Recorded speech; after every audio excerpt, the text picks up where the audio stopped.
Good morning friends. आज है 15 अप्रैल 2022 और आप देख रहे हैं tax updates by Navdeep Gupta. तो आइए शुरुआत करते हैं आज के अपडेट्स के रिगार्डिंग कि आज क्या क्या इनकम टैक्स और जीएसटी या अदर लॉज में अपडेट आए हैं। तो इसके लिए हम ओपन करते हैं एक फ्री वेबसाइट taxguru.in। आइए जानते हैं जीएसटी के अंदर क्या अपडेट है। पहले इसके अंदर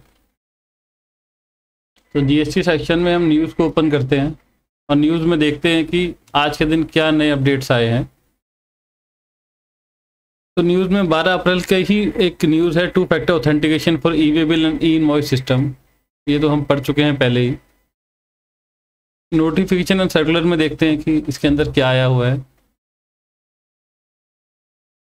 अब इसके अंदर 2-3 चीज़ें नहीं आई हैं। एक ये है notification number F17-131 13 April 2022, central GST registration proper officer for approval for physical verification of place of business. आइए इसको पढ़ लेते हैं कि क्या नोटिफिकेशन आई है इसके अंदर। यह है government of Rajasthan commercial tax department order number so and so April 13 तारीख को।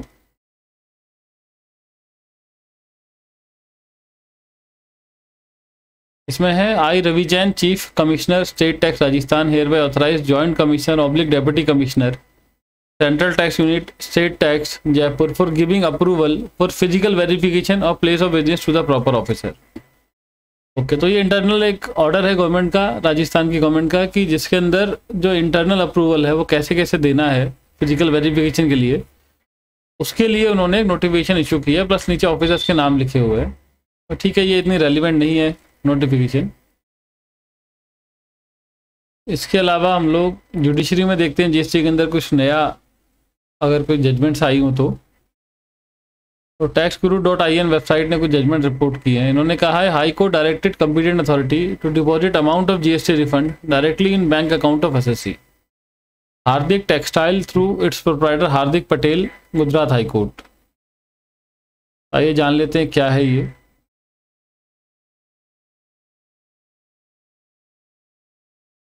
क्यों ये केस, ये स्पेशल सिविल एप्लीकेशन है, क्यों ये केस कोर्ट तक गया, इसके बारे में जान लेते हैं। तो फैक्ट क्या है, it is not in dispute that due to mistake of consultant engage by petitioner the amount has been deposited in the wrong account. The bank details are to be entered under RFD 05. The petitioner did not raise the grievance immediately and made an application with reference to said issue after nearly 3 months. The amount which had gone to wrong account, Messrs. Meat Textile, had been refunded on 9th of December by way of DRC 03 under section 73(5) by way of voluntary payment. The Deputy State Tax Commissioner, Circle 16, Surat, via its communication dated 21st of January and 11th of January, had requested the Joint Commissioner of State Tax, E-Governance, Gujarat State, to resolve the peculiar issue on hand. अब इस case में क्या हुआ, एक consultant ने SSC के bank account की जगह किसी और का बैंक अकाउंट गवर्नमेंट की वेबसाइट पे अपडेट कर दिया और जो रिफंड इशू होना था वो दूसरे बैंक अकाउंट में रिफंड इशू हो गया। तो अब इससे हो क्या रहा है कि जो दूसरी पार्टी जिसके पास गलत रिफंड मिला, मैसर्स मीट टेक्सटाइल, उन्होंने DRC 03 पे पेमेंट करके जमा भी करा दिया, सरकार को टैक्स वापस कर दिया। और इसके बाद जो डेप्यूटी कमिश्नर है स्टेट टैक्स का, उन्होंने joint commissioner of state e governance को रिक्वेस्ट भी की कि इसको सॉल्व करो। अब आगे पढ़ते हैं। It emerge that second time when the application has been made by petitioner the rejection has come as there is a technical glitch. तो कहते हैं टेक्निकल ग्लिच की वजह से रिजेक्शन हो गया। Even by specifying that the refund is being claimed under the head others, the system has not permitted the amount to be given by way of refund to petitioner। अब उन्होंने others की category में refund file किया, तब भी system ने उनको मना कर दिया। Undoubtedly it was a mistake which was committed by consultant of petitioner and therefore the third party namely messrs Meet textile has been benefited where the amount has been deposited। ठीक है, वो कहते हैं कि थर्ड पार्टी को फायदा हो गया जबकि अमाउंट जो है जमा हो चुका है। The amount once again has gone back to authority by way of DRC 03 on 9th of December. Thereby only way out now for availing the legitimate claim of the petitioner is by depositing the amount in the account which he has mentioned. Let the refund amount be accordingly credited in bank account of petitioner having account number so and so with the so and so bank, as it is not the fault of petitioner to deprive of this amount of refund, and the stand on the part of both the counsel of the respondent also being fair according to them. This is a technical glitch as the system itself does not permit it to happen. Therefore, we are constrained to interfere. Let the same be done as an application has already been made. No further application will be necessary at the manual level. The officer concerned shall apply the mind and deposit shall go directly into the account of petitioner. तो इस case में क्या है, किसी और के account में refund जमा हो गया, उस आदमी ने या उस फर्म ने वो पैसा वापस भी कर दिया, उसके बाद भी टेक्निकल इश्यूज की वजह से उसी पीरियड का same refund application SSC file नहीं कर पा रहा था। तो इस वजह से कोर्ट ने कहा कि डायरेक्टली एसएससी के बैंक में ही पैसा जमा करा दिया जाए। तो अगर कभी फ्यूचर में ऐसा कोई केस होता है कि किसी के बैंक की जगह किसी और का बैंक अकाउंट अटैच हो जाए, तो ये केस को रेफर किया जा सकता है। बट वैसे नॉर्मली अभी होगा नहीं। रीज़न क्या है कि अब आज की डेट में गवर्नमेंट पहले बैंक अकाउंट को वैलिडेट करवा रही है। आपको भी आजकल नोटिस आ रहे होंगे कि आपके बैंक अकाउंट को वैलिडेशन का स्टेटस सक्सेसफुल हुआ या फिर उसमें कुछ एरर आया। वो सारी चीज़ों की वजह से अब फ्यूचर में ये प्रॉब्लम्स आना पॉसिबल नहीं है। अब इसके बाद सुप्रीम कोर्ट ऑफ इंडिया की 28 मार्च 2022 की एक जजमेंट है, स्पेशल लीव एप्लीकेशन नंबर 5208/2022। इसको पढ़ लेते हैं। इसके अंदर क्या लिखा हुआ है? इसके अंदर लिखा है show cause notice reply travel beyond reasons, supreme court ask petitioner to urge before concern authority. ये शो कॉज नोटिस है वो बियॉन्ड रीजंस के आगे जा रहा है। फैक्ट पढ़ लेते हैं इसके। The petitioner has filed a refund claim which was granted by authorities. Subsequently, a notice was issued to petitioner for recovery of refund granted erroneously. The petitioner submitted that the revenue authority should have filed an appeal against the refund order in accordance with GST law instead of issuing a notice for recovering the refund amount. अब इसमें case क्या है कि एक SSC को एक refund मिला जो कि अथॉरिटी ने इशू किया, मतलब जीएसटी ऑफिसर ने, और उसके बाद वो रिफंड जो इशू किया उसके बाद ऑफिसर जो है रिकवरी ऑफ रिफंड के लिए उन्होंने एक एप्लीकेशन का नोटिस भेज दिया, ये रिफंड वापस करो। तो पिटिशनर कहता है कि मैं रिफंड वापस क्यों करूँ, आपने ऑर्डर पास किया है, आप उस ऑर्डर के अगेंस्ट अपील में चले जाओ। तो ये अभी तक के फैक्ट है। The Odisha high court has held that authority could have issued a notice without filing an appeal against the refund order and dismiss the rate petition. अब पिटिशनर की जो मतलब एसएससी की जो एप्लीकेशन थी रेट पिटिशन, हाई कोर्ट ने dismiss कर दी कि डायरेक्टली वो लोग रिफंड क्लेम कर सकते हैं।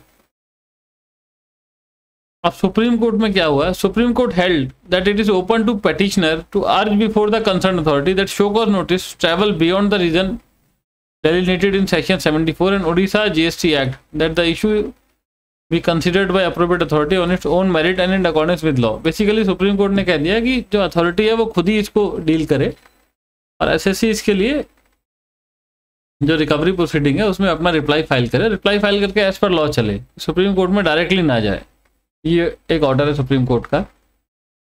बेसिकली अगर ऐसे कुछ केसेस होते हैं तो सुप्रीम कोर्ट ने कहा है पहले डायरेक्टली अथॉरिटी के पास जाओ और जो रिकवरी प्रोसीडिंग है उसमें अपना रिप्लाई फाइल करो कि भाई रिकवरी प्रोसीडिंग सेक्शन 74 से भी बाहर जा रहा है मैटर, तो ये उसमें कवर ही नहीं है। फिर उस पर जो भी जजमेंट्स आएंगी उसके बेसिस पे कोर्ट के पास जाओ, डायरेक्टली कोर्ट के पास मत जाओ।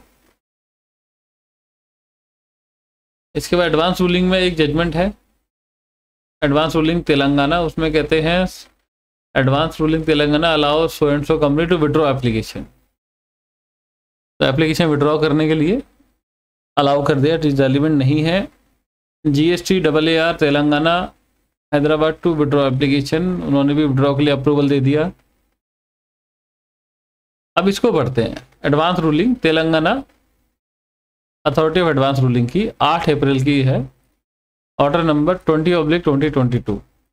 ये इंटरेस्टिंग है। GST applicable on liquidated damages for delay in performance of contract.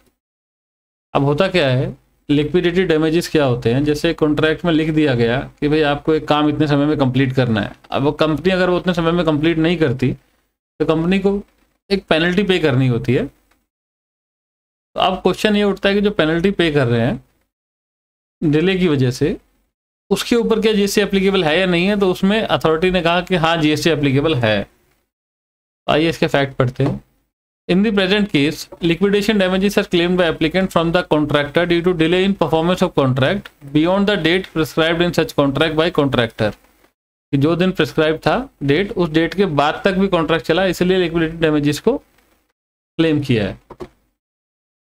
Similarly, penalties are fixed for breach of provision of contract. These amounts are consideration for tolerating an act or situation arising out of contractual obligation. ये कहते हैं कि ये consideration है for tolerating an act, कि आपके व्यवहार को हम सह रहे हैं, इसके लिए हम आपसे पैसा ले रहे हैं, मतलब आपके डिले को हम एक्सेप्ट कर रहे हैं, इसके लिए आपसे पैसा ले रहे हैं.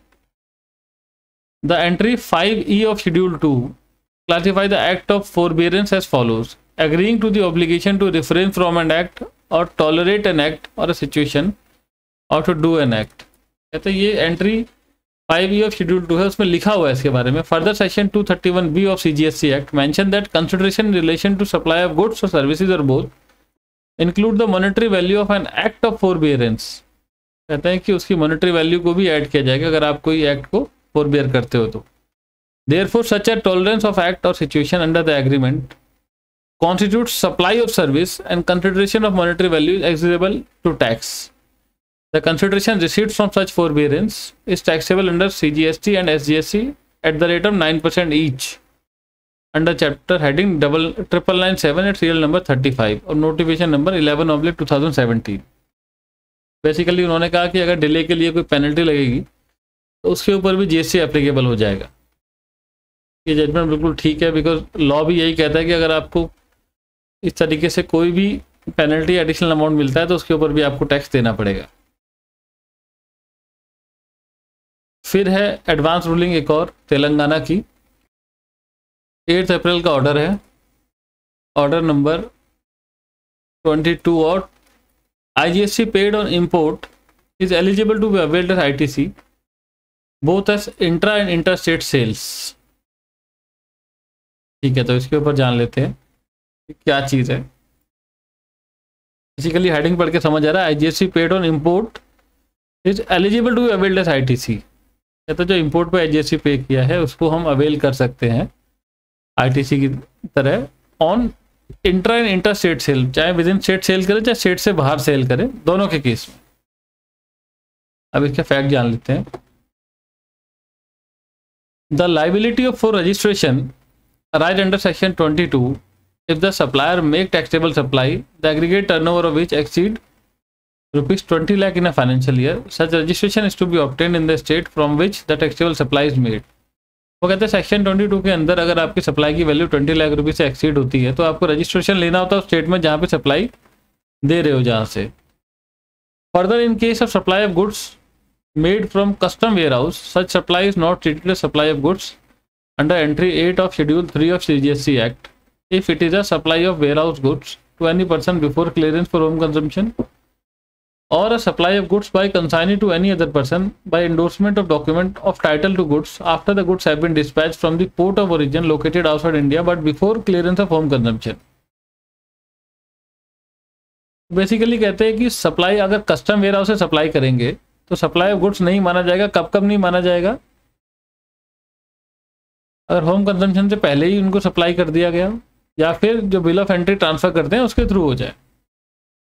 अब कहते हैं seen from the material paper submitted by applicant it is observe that they are not seeking clarification on supply which are in nature describe in entry number 8. वो कहते हैं इसके ऊपर वो लोग डिटेल नहीं मांग रहे. Evidently after clearing the goods by paying custom duty and IGST the applicant is making inter state supply of same from the custom warehouse without taking such good to their own business premises. अब ये SSC क्या कर रहा है कि इसने जो goods है जब कस्टम ड्यूटी पे करके अपने वेयर हाउस से डायरेक्टली कस्टमर जो इंडिया के अंदर है उन्हीं को बेच रहा है. The transaction made by applicant after clearing them from customer in their own account are subsequent sales and not sale in course of import.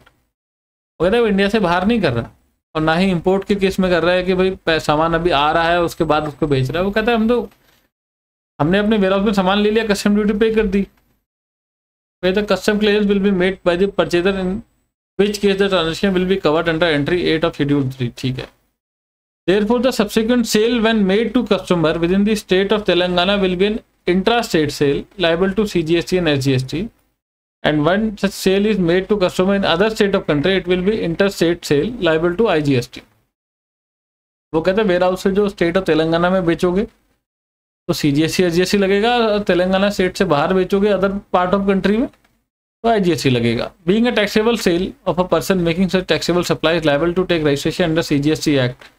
It is seen that applicant has already obtained a registration with GST number so and so. Therefore, this registration is sufficient to cover the transaction or supply in nature described by the applicant. तो कहते हैं इन्होंने पहले से registration लिया हुआ है तो इससे जो सप्लाई की ट्रांजेक्शन है वो कर सकते हैं। Under section 16 read B section 20 IGST paid on import is eligible to be availed as input tax credit both on intra-state and interstate sales. तो कहते हैं कि IGST जो पे किया है वो दोनों में क्लेम कर सकते हैं, चाहे विद इन स्टेट सेल करो या बाहर सेल करो। बेसिकली ये क्वेश्चन क्या है, अगर आप इंपोर्ट को पूरा होने से पहले ही उस गुड्स को सेल कर देते हो तो आपको जो है टैक्स देना नहीं होता, वो जो इंपोर्टर जो अल्टीमेट बायर है वो टैक्स पे करेगा जो कस्टम से क्लियर करवाएगा। बट अगर आपने अपने गुड्स में अपने वेयर हाउस में गुड्स को मंगा लिया और उसके बाद उनको सेल करते हो तो फिर आप नॉर्मल जैसे अदर पर्सन टैक्स पे करता है वैसे आप पे करो। जजमेंट ठीक है बिल्कुल ये। बाकी no violation of anti profiting provision by Lodha developer, यहाँ तक हम कल पढ़ चुके थे। तो जुडिशरी और नोटिफिकेशन भी पढ़ लिया हमने, आर्टिकल भी न्यूज़ भी पढ़ लिया। तो बेसिकली GST में तो आज के लिए इतना ही चेंज आया है। अब इनकम टैक्स में जान लेते हैं इनकम टैक्स के अंदर क्या क्या चेंज है। बैक से चलते हैं प्रेस रिलीज, बिकॉज नॉर्मली यहाँ पे कुछ होता नहीं है, बहुत रेयरली होता है। सितंबर 21 में लास्ट रिलीज हुई थी, वो ITR गेट फाइलिंग के टाइम पर ही इशू होती है। ऑर्डर को जान लेते हैं, कोई लेटेस्ट अगर ऑर्डर आया हो तो वही ट्रांसफ़र पोस्टिंग का ऑर्डर है 1 अप्रैल का, वो भी हम लोग पहले से देख चुके हैं। कोई इंस्ट्रक्शन, तो इंस्ट्रक्शन भी 2 मार्च की पुरानी आ रखी है, कोई लेटेस्ट इंस्ट्रक्शन नहीं है। कोई सर्कुलर भी पुराना है जो हम पढ़ चुके हैं। Contribution to provident fund calculation and deduction of taxable interest 5 April का। नोटिफिकेशन 11 अप्रैल की थी, राजस्थान इलेक्ट्रिसिटी रेगुलेटरी कमीशन और सोमनाथ टेम्पल, ये हमने कल ही डिस्कस किया है। ITR में जान लेते हैं अगर कुछ चेंज हो तो। अपडेटेड रिटर्न जिसको हमने कल डिस्कस किया है, प्लस की changes in income tax return form, ये भी हम पहले ही डिस्कस कर चुके हैं। अब जुडिशरी में देखते हैं कि अगर कुछ नया लीगल अपडेट आया है तो कुछ केसेज अगर रिपोर्ट हुए हैं, ठीक है। तो अब इसको जान लेते हैं। ये है ITAT जयपुर की जजमेंट है, Shiv veg pro private limited versus CPC Bengaluru /ACIT ITAT Jaipur. 12 April की जजमेंट है 19-20 असेसमेंट ईयर के लिए। ITAT delete disallowance of employ contribution towards PF and ESI paid belatedly. आपको पता होगा फाइनेंस एक्ट 2022 में इसमें एक अमेंडमेंट भी आया है कि जो भी PF ESI या अदर एक्ट की ड्यू डेट के हिसाब से टैक्स जमा कराना है, अगर वो जमा नहीं कराते हैं तो वो डिसअलाउंस कन्फर्म्ड हो जाएगा। आइए फिर भी जानते हैं कि कोर्ट ने उसके बाद भी क्यों अलाउ कर दिया, तो जानते हैं इसमें। अच्छा, पूरी जजमेंट है, इसकी समरी नहीं है, एकदम एंड में पढ़ते हैं, समरी सारी एकदम एंड में होती है। यहाँ से पढ़ लेते हैं। Thus it is clear that Delhi bench of tribunal has considered the earlier decision of tribunal in case of Vadhavan Consultant Private Limited, which was relied upon by CIT appeal as well as Learned DR, and the issue was decided by following a decision of Honorable Delhi High Court of Honorable Punjab and Haryana High Court and decision of Divisional Bench of Delhi Tribunal in case of India Geotechnical Services in ITA number so and so and dated itna itna. Accordingly, in view of above discussion as well as following the decision of coordinated bench of tribunal, the issue is decided in favor of assessee and consequently disallowance made on account of employee contribution towards PF and ESI deposited before due date of filing return of income amounting to 2,90,000 is deleted.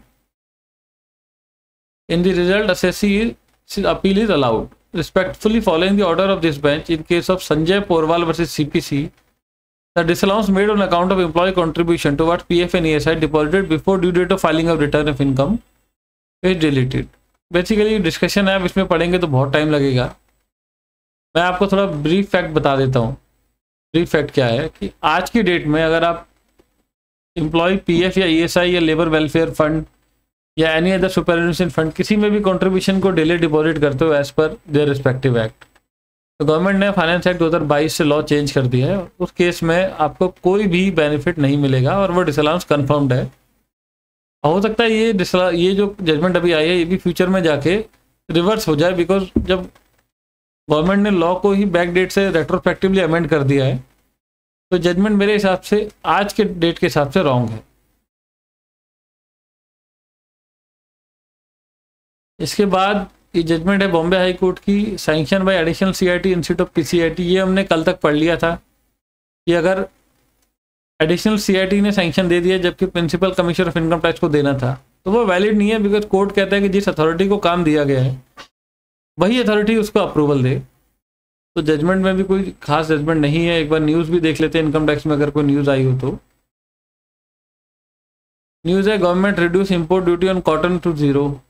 ये कोई better news नहीं है, because import duty cotton पे 0 है। उसका reason ये है कि गवर्नमेंट इंडिया ने इस बार बहुत अच्छा एक्सपोर्ट किया है और जो टेक्सटाइल मार्केट है उसका एक्सपोर्ट बहुत ज़्यादा है। तो गवर्नमेंट चाहती है कि उनकी इनपुट कॉस्ट कम हो जिससे कि वो और ज़्यादा एक्सपोर्ट कर पाए, इसीलिए गवर्नमेंट ने कॉटन के ऊपर 0 किया है। बट ये भी 30 सितंबर तक ही है, 14 अप्रैल से 30 सितंबर तक।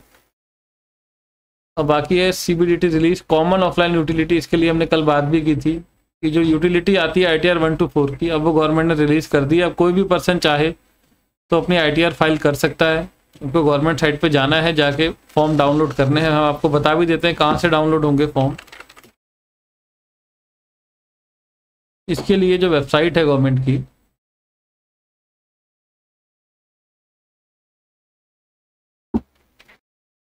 वेबसाइट है incometax.gov.in। इसके अंदर डाउनलोड सेक्शन में जाना है और आप देखेंगे तो यहाँ पे common offline utility ITR 1 to 4 और फाइलिंग इनकम टैक्स रिटर्न और असेसमेंट ईयर 22-23 ये अवेलेबल है। अब इसकी यूटिलिटी को डाउनलोड कर सकते हैं। डाउनलोड करके इसके ऊपर आप अपना इंफॉर्मेशन फिल करके फाइल कर सकते हैं ITR।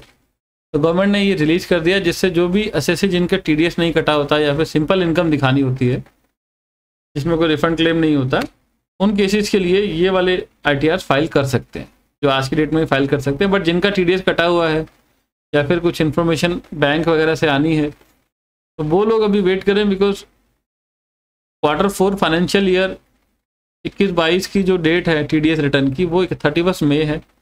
अब 15 जून तक TDS सर्टिफिकेट इशू करने हैं, तो एटलीस्ट मेरे हिसाब से 5 से 7 जून तक तो वेट करना ही चाहिए, तब तक सबकी TDS रिटर्न प्रोसेस हो जाए। उसके बाद ही कोई ITR फाइलिंग करे जिनका भी TDS कटना हो। इवन ना भी कटना हो तो भी एनुअल इन्फॉर्मेशन रिटर्न की जो डेट होती है AIR की वो 30 जून होती है। तो उस केस में भी जब तक बैंक और अदर फाइनेंशियल इंस्टीट्यूशन या रजिस्ट्रार अपनी इन्फॉर्मेशन अपलोड करेंगे गवर्नमेंट को, तब तक तो एटलीस्ट आपको ITR के लिए वेट करना चाहिए। और आज की डेट में कोई भी ITR फाइल नहीं करनी चाहिए, बिकॉज अगर आपका कोई भी फ्यूचर में मिसमैच होता है तो डायरेक्टली आपको सिस्टम बेस्ड नोटिस आएगा जिसमें आपको बाद में प्रॉब्लम होगी। इसके अलावा नेक्स्ट अपडेट है guidance on updating UDIN for audit report. अभी ऑडिट रिपोर्ट वाला तो हम कल ही डिस्कस कर चुके हैं, तो इतने ही अपडेट हैं आज इनकम टैक्स में। होप आपको ये वीडियो पसंद आया होगा। अगर ये वीडियो आपको पसंद आया तो इस वीडियो को लाइक करें, शेयर करें और सब्सक्राइब करें। Thank you.